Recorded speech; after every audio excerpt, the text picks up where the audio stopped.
香港中華出入口商會品牌項目中出論壇2025，9月23日在香港會展中心隆重舉行。今年主題是國際政經浪高，香港定航起錨。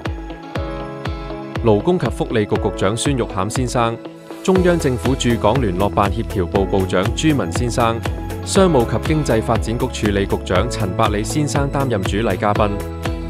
香港中華出入口商會會長貝君琪先生、論壇籌備工作小組召集人温幸平秘書長、顧問黃英豪議員、陳敬先生、張學修先生、副召集人何志豪、陳玉仁等，與主禮嘉賓一起為論壇揭開帷幕。